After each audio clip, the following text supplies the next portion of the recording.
નમસ્કાર મિત્રો અગાઉના લેક્ચરની અંદર આપણે સોલ એટલે કે કલીલ વિશે સમજ્યા અને એનો પ્રકારની ચર્ચા કરી, એના વર્ગીકરણની ચર્ચા કરી. આપણે પહેલાં બી ચર્ચા કરી કે ભાઈ કલીલ એ બહુ અગત્યનો ટૉપિક છે. હવે આગળ આપણે વાત કરીએ તો મિસેલ રચનાની ક્રિયાવિધિ.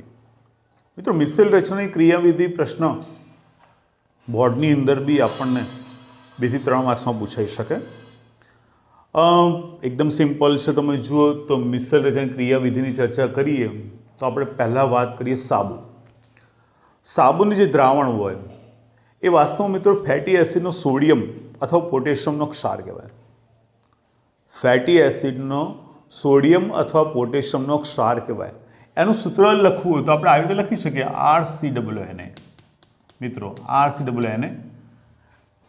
અહીં આગળ કે લખો તો પોટેશિયમ ફેટી એસિડનો ક્ષાર કહેવાય, એને લખો તો સોડિયમનો ફેટી એસિડનો ક્ષાર કહેવાય. અહીં આગળ તમે જુઓ કે આ જે ભાગ દેખાય R વાળો ભાગ, એ R વાળો ભાગ એ હાઇડ્રોકાર્બન વાળો ભાગ હોય, લાંબી શૃંખલા હોય. અને અંતે અહીંયા તમે જુઓ આયનિક ભાગ COO- ને Na+ હોય. બરાબર મિત્રો. હવે અહીંયા આગળ આ જે સાબુ હોય એનું જ્યારે દ્રાવણ બનાવીએ આપણે, પાણીમાં ઓગાળીએ ત્યારે એ વખતે અહીંયા આગળ આ 2 ભાગ છૂટા પડે, એટલે કે Na+ અને RCOO- છૂટા પડે. આપણે મિસેલ રચના સમજવીએ તો મિસેલ રચના સમજવા માટે આપણે અગત્યનો ભાગ આપણા માટે આટલો જ છે, RCOO-. Na+ અંદર છૂટો પડી જાય અથવા K+ એની અંદર છૂટો પડે, એના સાથે આપણે કોઈ નિસ્બત નહીં. તો મિત્રો આપણે વાત કરીએ કે RCOO- ની વાત કરીએ. હવે આપણે વાત કરીએ કે ભાઈ અહીંયા આગળ જે આપણે સાબુનું દ્રાવણ લીધું એ સાબુના દ્રાવણનું સૂત્ર શું, જેને આપણે સોડિયમનો ફેટી એસિડનો ક્ષાર કીધો તો CH3 CH2 કૌંસની બહાર 16 COONA. એટલે કે અહીંયા આગળ તમે જોઈ શકો મિત્રો કે અહીંયા આગળ આખી લાંબી શૃંખલા લખેલી CH3, આ CH2 16 અને છેલ્લે COONA. બરાબર, જેને શોર્ટમાં આપણે આ રીતે લખી શકીએ RCOO-. હવે અહીંયા આગળ તમે જુઓ Na+ લખી નાખો તો આખું સૂત્ર થઈ ગયું, પણ આપણે Na+ ને જરૂર નહીં એટલે કાઢી નાખ્યું. તો આ જે ભાગ એ ભાગ અહીંયા આગળ કયો ભાગ દેખાય તો R વાળો ભાગ. આ દેખાય એ ભાગ R વાળો ભાગ, લાંબી શૃંખલા હાઇડ્રોકાર્બનની શૃંખલા. અને અહીંયા આગળ આ જે ભાગ દેખાય આપણે આ રહ્યો અહીંયા ભાગ, એ અહીંયા COO- વાળો ભાગ. તમે આ જ વસ્તુ આ રીતે બી દર્શાવી શકો. પરીક્ષામાં ટાઈમ નથી, સમય નથી, તો આપણે આ રીતે બી દર્શાવી શકો. અહીંયા આગળ આ જે ભાગ દેખાય એ હાઇડ્રોકાર્બન વાળો ભાગ, એ લાંબી શૃંખલા હોય જેને આપણે R કહેશું, ને આ જે ભાગ દેખાય COO- વાળો ભાગ. હવે મિત્રો આની અંદર આ જે ભાગ દેખાય એમાં જે R વાળો ભાગ દેખાય આપણે હાઇડ્રોકાર્બન વાળો ભાગ, એને આપણે પુચ્છ કહેવાય. આ ભાગને આપણે પુચ્છ કહેશું. ટેલ, પૂંછડી વાળો ભાગ. અને આ જે ભાગ દેખાય તમને આર્યો ભાગ દેખાય એને આપણે શીર્ષ કહેશું. શીર્ષ, હેડ એન્ડ ટેલ. તો 2 ભાગ આવેલા, પૂચ્છ ભાગ અને શીર્ષ ભાગ. પૂચ્છ ભાગ દેખાય, આ જે ભાગ દેખાય એ મિત્રો અધ્રુવીય હોય, અધ્રુવીય ભાગ. અને આ જે ભાગ આપણને દેખાય શીર્ષ વાળો ભાગ એ ધ્રુવીય હોય. બરાબર, સમજો ખાસ. આ આખો ભાગ દેખાય એ અધ્રુવીય ભાગ, જેને આપણે આ ડિઝાઇન દ્વારા દર્શાવ્યું. અને અહીંયા આગળ આ COO- વાળો ભાગ દેખાય એ ધ્રુવીય ભાગ હોય. હવે મિત્રો અહીંયા આગળ આ જે અધ્રુવીય ભાગ હોય એ અધ્રુવીય ભાગ એ લાયોફોબિક જેવો ભાગ હોય, ટૂંકમાં હાઇડ્રોફોબિક, પાણી પ્રત્યે કોઈ આકર્ષણ ધરાવતો નહીં. શીર્ષ વાળો ભાગ, COO- વાળો ભાગ જે છે, બરોબર, એ ભાગ એ ફિલિક હોય, પાણી પ્રત્યે આકર્ષણ ધરાવતો હોય. તો અહીંયા આગળ આ વસ્તુ મગજમાં ખાસ ધ્યાન કે અધ્રુવીય ભાગ જે છે એ પાણી પ્રત્યે આકર્ષણ ધરાવતો નથી, અને જે ધ્રુવીય ભાગ જે છે એ પાણી પ્રત્યે આકર્ષણ ધરાવે. તો આપણે સાબુના દ્રાવણની ખાલી રચના જોઈ કે ભાઈ આમાં આ ટાઈપનો ભાગ આવે છે. હવે જ્યારે આપણે પાણીની અંદર માનો કે સાબુનું દ્રાવણ લીધેલું આપણે અને સાબુનું દ્રાવણ લેશો ત્યારે આપણને ખબર કે બે ભાગ જે છે એ ભાગમાં અહીંયા આગળ જ્યારે પાણીમાં લઈએ ત્યારે આ જે ભાગ દેખાય જેને આપણે શું કહીએ, વાસ્તવમાં તમને ખબર છે સોડિયમ સ્ટીઅરેટ અથવા સ્ટીઅરેટ આયન કહી શકીએ. તો આ જે ભાગ દેખાય એ આર્ય ભાગ, એ ભાગ પાણી પ્રત્યે આકર્ષણ પામશે. જ્યારે આ જે ભાગ દેખાય અધ્રુવીય ભાગ, પૂંછડીનો ભાગ, એ પાણી પ્રત્યે આકર્ષણ ધરાવશે ને. તો આ સાબુના દ્રાવણની અંદર રચના. બરોબર, ક્લિયર? આગળ વાત કરીએ મિત્રો. હવે અહીંયા આગળ મિસેલ રચનાની આપણે વાત કરીએ. જ્યારે અહીંયા આગળ કપડું લીધું હોય અને કપડાની અંદર માનો કે તેલનો ડાઘ પડેલો હોય. શાનો ડાઘ પડ્યો? તેલનો ડાઘ, તેલી બિંદુનો ડાઘ, અથવા કોઈ ગ્રીસનો ડાઘ પડ્યો, ગ્રીસ જેને આપણે કહીએ, એ અહીંયા હોય કપડાની ઉપર. તો એ વખતે આ જે સાબુનું દ્રાવણ લીધેલું આપણે એની અંદર જે અધ્રુવીય ભાગ જે છે, અધ્રુવીય ભાગ, પૂંછડીવાળો ભાગ પાણી પ્રત્યે આકર્ષાતો નથી, સપાટીથી દૂર રહે. આકર્ષણ કયો ભાગ? તો COO- વાળો ભાગ, શીર્ષ અથવા ધ્રુવીય ભાગ પાણી પ્રત્યે આકર્ષાય. એટલે આ જે પૂંછડીવાળો ભાગ જે છે એ પૂંછડીવાળો ભાગ તેલી બિંદુની આસપાસ આ ટાઈપની રચના બનાવશે, ગોળાકાર રચના બનાવશે. એટલે કે અહીંયા પૂંછડીવાળો ભાગ તેલી બિંદુ સાથે અને COO ભાગ તેલી બિંદુથી દૂર હશે. આ પ્રકારની રચના જેને આયની મિસેલ કહેવાય, મિસેલ રચના આપણે કહીએ મિત્રો. ક્લિયર? તો આ આયની મિસેલ રચના બની ગઈ. એટલે આ પ્રકારની રચના જ્યારે ડાઘ જ કપડા ઉપર હોય ત્યારે સાબુનું દ્રાવણ એને ટચમાં આવે, કોન્ટેક્ટમાં આવે ત્યારે આ પ્રકારની રચના બનાવશે જેને મિસેલ રચના કહેવાય. મિત્રો આ જ વસ્તુ તમને ડિટર્જન્ટમાં બી જોવા મળે. તમે એમ કહો સાબુ એકલો લેવાય ના, મિસેલ રચના કરવી હોય, તમારે ડાઘ દૂર કરવો હોય તો એ વખતે તમે સાબુનું બી આપણે ડિટર્જન્ટનું બી દ્રાવણ લઈ શકો. અને એનું સૂત્ર આપણે આ રીતે થાય કે CH3 CH2 11SO4 Na+. તો આ રીતે બી આપણે એનું સૂત્ર જેને આપણે સોડિયમ લોરિલ સલ્ફેટ કહેવાય, સોડિયમ લોરિલ સલ્ફેટ. આ બી સેમ રચના. એમાં બી અધ્રુવીય ભાગ આવેલો હોય અને ધ્રુવીય ભાગ આવેલો હોય, ધ્રુવીય ભાગ. ઓકે મિત્રો? તો આ પ્રકારની મિસેલ રચના બને અને આપણને ખબર કે મિસેલ રચનાની અંદર 100 આયનો ભાગ લેતા હોય.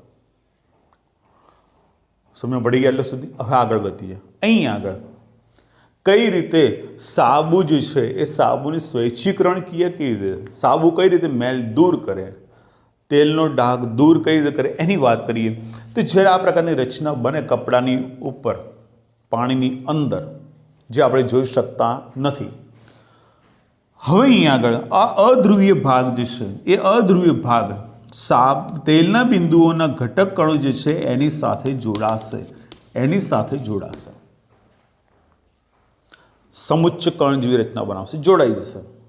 અને જોડાય ત્યારે જ્યારે તમે કપડું બહાર કાઢો, વિછળો તમે પાણીમાંથી બહાર કાઢો ત્યારે એ વખતે આ જે ભાગ હોય એની જોડે સાબુના કણો બી અહીં આગળ આની જોડે બહાર છૂટા પડે. અને છૂટા પડે છેલ્લે છેડા ઉપર તમને ખબર ધ્રુવીય ભાગ છે જ. એટલે આ બધો ભાગ જે મેલવાળો ભાગ જે છે બરાબર સાબુના દ્રાવણ સાથેનો એ સીધો પાણીની અંદર છૂટો પડશે. પરિણામે શું થશે? આપણે કપડું બહાર કાઢશું ત્યારે આપણે કપડાં બહાર કાઢશું ત્યારે ઉપર તેલનો ડાઘ જોવા નહીં મળે, તેલી ડાઘ, પણ પાણી જે લીધું હોય એ પાણી ડહોળું જોવા મળશે, મેલું જોવા મળશે. તો એનો મતલબ શું થયો કે અહીંયા આગળ મિસેલ રચના પછી સ્વૈચ્છિકરણની ક્રિયા થઈ. દરેક ઘટક કણ આપણે હાઇડ્રોકાર્બનવાળા તેલના ઘટક કણો લઈને છૂટા પડ્યા અને પરિણામે કપડા ઉપરથી ડાઘ જતો રહે. મિત્રો આપણે વારંવાર વિછળીએ, 2 થી 3 વાર વિછળીએ. માનો કે થોડા હજી કણ રહી ગયા તો હજી COO- ના કણો હશે ફરીથી ખેંચી લેશે અને એમ કરીને 2-3 વાર જોશો તો આપણું કપડું એકદમ ક્લીન થઈ ગયું છે, જ્યારે પાણી એકદમ ડોળું થઈ ગયું છે. તો આ સાબુની સ્વૈચ્છિકરણ ક્રિયા થઈ. મિત્રો પ્રશ્ન એ થાય મિત્રો કે માનો કે પાણી જે છે એ મેલું પાણી એમાં ફરીથી જો આપણે કપડું ડૂબાડીએ તો ફરીથી મેલ ચોંટી ના જાય? ના મિત્રો, કારણ કે કોઈ પણ સાબુનું બનાવટ હોય કે ડિટર્જન્ટની બનાવટ તો એમાં બીજા અન્ય કેમિકલ્સ ઉમેરેલા હોય, like sodium bicarbonate, sodium perborate, carboxy methyl cellulose, આ પ્રકારના પદાર્થો ઉમેરેલા, જે શું કરે? ફરથી મેલને ચોંટતા અટકાવે, જે પાવડરનું વજન વધારે, જે પાવડરને ભેજથી દૂર રાખે. આ બધા લક્ષણો તમને ગુણધર્મો પ્રાપ્ત કરવા માટે આ ડિટર્જન્ટ કે સાબુની અંદર આ કેમિકલ ઉમેરવામાં આવે. એટલે અહીંયા આગળ એક વખત છૂટું પડી ગયા પછી મેલ છૂટો પડી ગયો તો ફરથી અહીંયા એ કપડા ઉપર ચોંટશે નહીં. એનું કારણ અન્ય કેમિકલ્સ જવાબદાર. તો અહીંયા મિત્રો મિસલ રચના આપણને સમજણ પડી ગઈ છે, એકદમ સિમ્પલ. તમારે ધ્યાન શું રાખો, પરીક્ષામાં પૂછે છે આકૃતિ મસ્ટ બી દોરવાની, પણ ખાસ ઉલ્લેખ કયો કરજો? અધ્રુવીય ભાગ અને ધ્રુવીય ભાગની ચર્ચા કરજો. અધ્રુવીય ભાગ હાઇડ્રોફોબિક પાણી પ્રત્યે એલર્જી, જ્યારે ધ્રુવીય ભાગ પાણી પ્રત્યે આકર્ષણ ધરાવે. બસ પછી તમે આ થોડી ચર્ચા કરો તો તમને પૂરા માર્ક્સ મળી શકે. મિત્રો, હમણાં જ આપણે કલીલ જે હોય એ કલીલ માટેની આપણે મિસેલ રચનાની ચર્ચા કરીએ. હવે આપણે કલીલ બનાવવાની રીતોની વાત કરીએ. કલીલ બનાવવાની રીતો પછી આપણે એક પોઈન્ટ આવશે કલીલનું શુદ્ધિકરણ, જે આપણે અભ્યાસમાંથી નીકળી ગયો. આમ તો એ અગત્યનો પોઈન્ટ છે પણ એ નીકળી ગયો. એટલે હવે આપણે કલીલ બનાવવાની રીતોની વાત કરીએ. કલીલ બનાવવાની રીતો બી ઘણી બધી પ્રકારની. કલીલ બનાવવું હોય તો તમારે મુખ્ય બે પદ્ધતિઓ વાપરવામાં આવે, રાસાયણિક અને ભૌતિક. ભૌતિકની અંદર કેટલીક પદ્ધતિઓ નીકળી ગઈ, અમુકનો જ ઉલ્લેખ કરેલો હોય. તો અહીંયા આપણે અભ્યાસ પ્રમાણે જોઈએ તો કલીલ બનાવવા માટે અથવા કલીલના સોલ્વ બનાવવા માટે રાસાયણિક પદ્ધતિ, વિદ્યુતીય વિઘટન અથવા બ્રેડિંગ ચાપ પદ્ધતિ અને ત્રીજી પેપ્ટીકરણ, આ ત્રણ રીતનો ઉપયોગ થાય છે. પહેલાં આપણે વાત કરીએ રાસાયણિક પદ્ધતિ દ્વારા. મિત્રો, કલીલ બનાવવા માટે દ્વિવિઘટન, ઓક્સિડેશન, રિડક્શન, જળ વિભાજન આવી અનેક પ્રક્રિયાઓનો ઉપયોગ થઈ શકે છે. ઉદાહરણ તરીકે આપણે લઈએ તો પહેલું અહીંયા તમે દરેક મિત્રો જુઓ તો અહીં આગળ AS2O3 લઈએ આપણે, AS2O3, અને એની આપણે H2S સાથે પ્રક્રિયા કરીએ.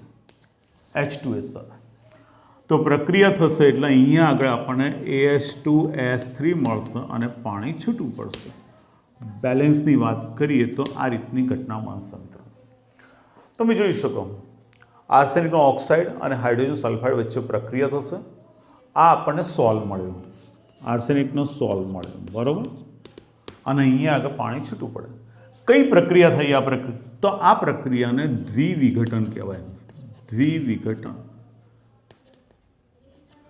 મિત્રો, દ્વિવિઘટન એટલે કે આનો બી બ્રેક થયો, AS2O3 એ બી તૂટી ગયો, H2S એ બી તૂટી ગયો. એટલે કે અહીંયા વિઘટન થયું, અહીંયા વિઘટન થયું, માટે એને દ્વિવિઘટન પદ્ધતિ કહેવાય.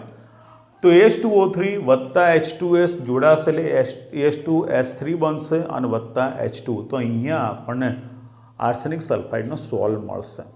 તો એક રાસાયણિક પદ્ધતિ થઈ, બરાબર.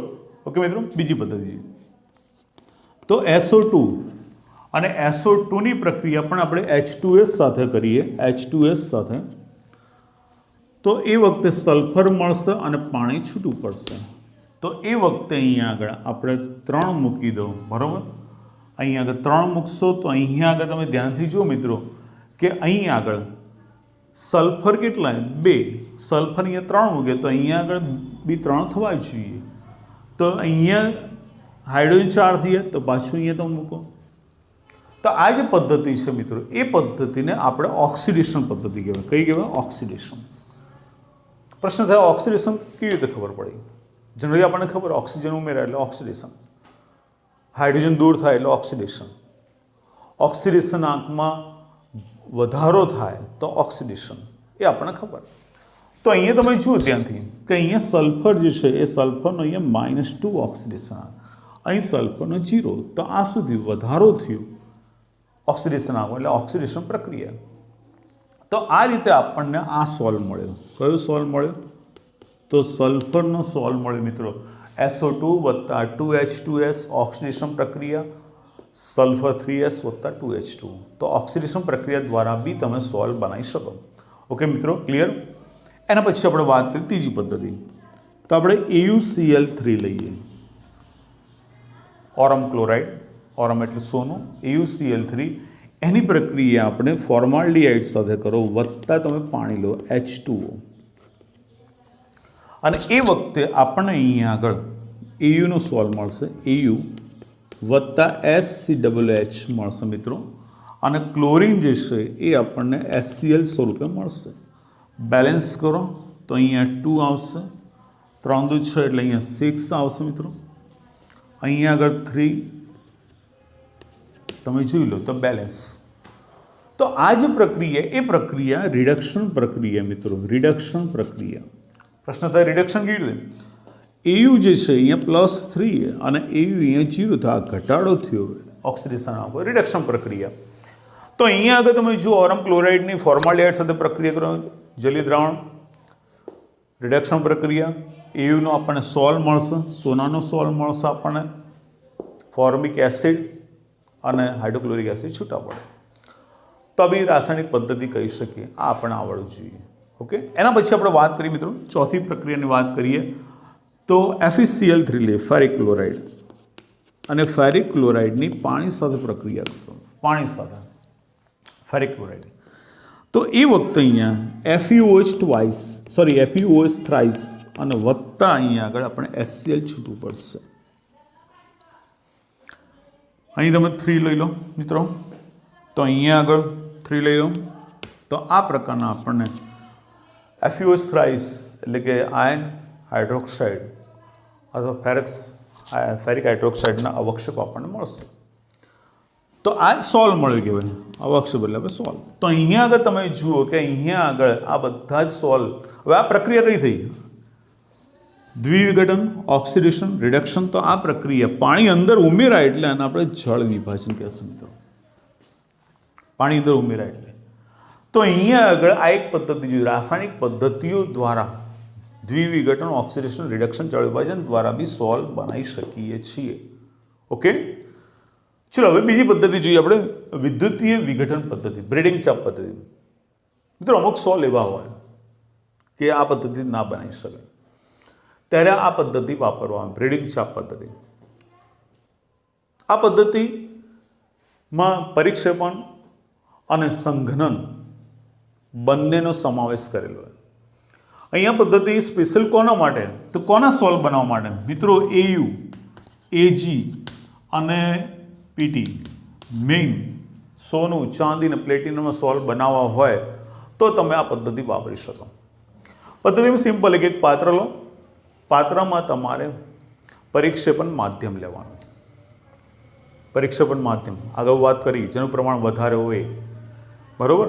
તો પરિક્ષેપણ માધ્યમ લો. અહીં આગળ વિદ્યુત ધ્રુવો ગોળો, વિદ્યુત ધ્રુવો સાથે વિદ્યુત ચાપ, અને જેનું તમારે સોલ્વ બનાવવું હોય એ જેનો સોલ્વ બનાવો મિત્રો, એના માટે અહીંયા આગળ એનો ટુકડો બંનેની વચ્ચે લઈ લો. માનો કે સોનું, ચાંદી, પ્લેટિનમ ટુકડો, બહારથી ઉચ્ચ વિદ્યુત પ્રવાહ પસાર થશે ત્યારે ગરમીના કારણે આ જ ઘટક એનું બાષ્પાયન થશે અને એ ઘટક કણો અહીંયા આગળ છૂટા પડશે. તો આ આપણે સોલ્વ મળી ગયા. તો બ્રેડિંગ ચાપ પદ્ધતિ કહેવાય મિત્રો. આ પદ્ધતિ ફક્ત બહુ ટેમ્પરેચર હાઈ હોય, કંટ્રોલિંગ કરવા માટે આજુબાજુ અહીંયા બરફના ટુકડા ગોઠવેલા હોય જે વધારાની ઉષ્મા શોષી લે. તો આ બ્રેડિંગ ચાપ પદ્ધતિ સિમ્પલ એકદમ. ઓકે, ફરીથી special use for AU, AG અને PT માટે વપરાય, સોનું, ચાંદી અને પ્લેટિનમ માટે. પદ્ધતિમાં એકદમ સિમ્પલ કે પદ્ધતિમાં તમે વિદ્યુત ધ્રુવો સાથે ચાપ લગાવો અને બંનેની વચ્ચે જેનો સોલ્વ બનાવો એ લઈ લો અને પરિક્ષેપણ માધ્યમ લો, ઊંચો વિદ્યુત પસાર કરો, ગરમીના કારણે બાષ્પાયન થશે કણો, અંદર છૂટા પડશે, સોલ્વ તૈયાર મળી જશે આપણને. બરાબર મિત્રો? તો આ બ્રેડિંગ ચાપ પદ્ધતિ એકદમ ઇઝી આપણે આવડવી છે, 2 માર્ક્સમાં પૂછી શકે અને ઘણીવાર પૂછાયેલી. તો ત્રીજી પદ્ધતિ પેપ્ટીકરણ. પેપ્ટીકરણ પદ્ધતિમાં કેવું મિત્રો કે અવક્ષેપ હોય અને એ અવક્ષેપને આપણે કલીલ સ્વરૂપે રૂપાંતર કરવાની ક્રિયાને પેપ્ટીકરણ કહેવાય. બરાબર? અવક્ષેપ ને કલીલ સ્વરૂપમાં રૂપાંતર કરવાની પ્રોસેસ મેથડને આપણે પેપ્ટીકરણ કહેશું. હવે અહીંયા પેપ્ટીકરણમાં શું તાજા અવક્ષેપ હોય, એ તાજા અવક્ષેપ હોય એને તમે વિદ્યુત વિભાજ્ય સાથે હલાવો. તમે તાજા અવક્ષેપ લો, વિદ્યુત વિભાજ્યનું દ્રાવણ લો, અંદર ઉમેરો અને હલાવો, કન્ટિન્યુઅસ હલાવો. પરિણામે આપણને આ પ્રક્રિયા દ્વારા આપણને એનો સોલ્વ મળશે. હવે અહીંયા આગળ કઈ પ્રોસેસ થાય સમજાવું, ઉદાહરણ સાથે સમજીએ. આપણે અહીંયા આગળ FeOH થ્રાઇસ ના તાજા અવક્ષેપ લીધા. હવે આપણે વિદ્યુત વિભાજ્ય તરીકે FeCl3 લો, ફેરિક ક્લોરાઇડ. આ અવક્ષેપે આ વિદ્યુત વિભાજ્યનું દ્રાવણ બંને મિક્સ કરો. સતત હલાવો. સતત હલાવશો ત્યારે આની અંદર +3 આયન, આમાં બી +3 આયન. જોજો ધ્યાનથી. હવે અહીંયા આ જે +3 આયન જે છે છૂટો પડશે FeCl3 માંથી, અને એ આ અવક્ષેપ ઉપર અધિશોષિત થશે, જમા થશે. Plus plus. આમાં તમે વિદ્યુત વિભાજ્ય કયું લઈ શકો? આ બેમાંથી કોઈ પણ આયન મેચ થાય એવું લઈ શકો. ખ્યાલ આવે મિત્રો?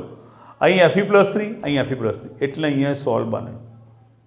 જો અહીંયા Cl નો ઉપયોગ કરવો હોય તો તમારે અહીંયા આગળ એ ટાઈપનું માનો કે CuCl2 કે એવું કોઈ પણ દ્રાવણ લેવું પડે જેમાં Cl- આવે તો અધિશોષિત થાય. તો અહીંયા Fe+3 આ અવક્ષેપ ઉપર જમા થશે, અને જમા થશે એટલે સમુચ્ચ કણ બનશે, મોટા કણ બનશે, જે ધન વિસ્ભાર ધરાવતા હશે. જે અસ્થાયી હોય તરત જ તૂટી જશે અને નાના નાના કણોમાં વિભાજન પામશે. અને નાના નાના કણોમાં વિભાજન પામે તો એ ક્રિયાને પેપ્ટીકરણ કહેવાય, બરાબર, અને આપણને સોલ્વ મળશે. અને આ જે FeCl3 જે છે વિદ્યુત વિભાજ્ય, એને પેપ્ટીકરણ કારક કહેવાય. તો ધ્યાન શું રાખવા જોઈએ? સમાન આયન ધરાવતો વિદ્યુત વિભાજ્ય લેવું પડે, બાકી એકદમ સિમ્પલ મેથડ છે. ફરીથી એકવાર સમજી લઈએ. પેપ્ટીકરણ અવક્ષેપ હોય એ અવક્ષેપને અવક્ષેપ હોય એનું આપણે કલીલ દ્રાવણ બનાવીએ એ પ્રોસેસને પેપ્ટીકરણ કહેશું. તાજા અવક્ષેપ હોય, વિદ્યુત વિભાજ્યના દ્રાવણો મિક્સ કરો, હલાવી રાખો, અને હલાવશો ત્યારે આપણને જે અવક્ષેપ મળે એ પ્રોસેસને આપણે પેપ્ટીકરણ કહેશું. ઉદાહરણ તરીકે અહીંયા FeOH થ્રાઇસના તાજા અવક્ષેપ લીધા, થોડા અલ્પ પ્રમાણમાં વિદ્યુત વિભાજ્ય FeCl3નું દ્રાવણ લીધું હોય, બંને મિક્સ કરશો તો આમાંથી Fe+3 આયન છૂટા પડશે. એ Fe+3 અવક્ષેપ ઉપર જમા થશે, કણ મોટો થતો જશે, જથ્થો અસ્થાયી હોય, ધન વિસ્ભાર ધરાવતો તરત તૂટી જશે, નાના નાના કણોમાં વિભાજન થાય અને એ આપણને સોલ્વ મળશે. તો આપણને એ સોલ્વ મળે એ ક્રિયાને શું કહેશો? પેપ્ટીકરણ. અને અહીંયા FeCl3 જેને પેપ્ટીકરણ કારક કહેવાય. ઓકે, તો ધ્યાન રાખવા જેવી બાબત, કાં તો સમાન ધન આયન કાં તો સમાન ઋણ આયન ધરાવતું વિદ્યુત વિભાજ્ય લેવું પડે. તો અહીંયા મિત્રો, અહીંયા આમ તો ઘણી બધી પદ્ધતિ છે, પણ આપણા અભ્યાસમાં 3 પદ્ધતિ મેઇન જોઈએ આપણે સોલ્વ બનાવવા માટેની અથવા કલીલ બનાવવાની રીતો. તો રાસાયણિક પદ્ધતિ, વિદ્યુત વિઘટન અને પેપ્ટીકરણ. 3 પદ્ધતિ અગત્યની. 3 પદ્ધતિ આપણે 2 માર્ક્સમાં પૂછી શકે.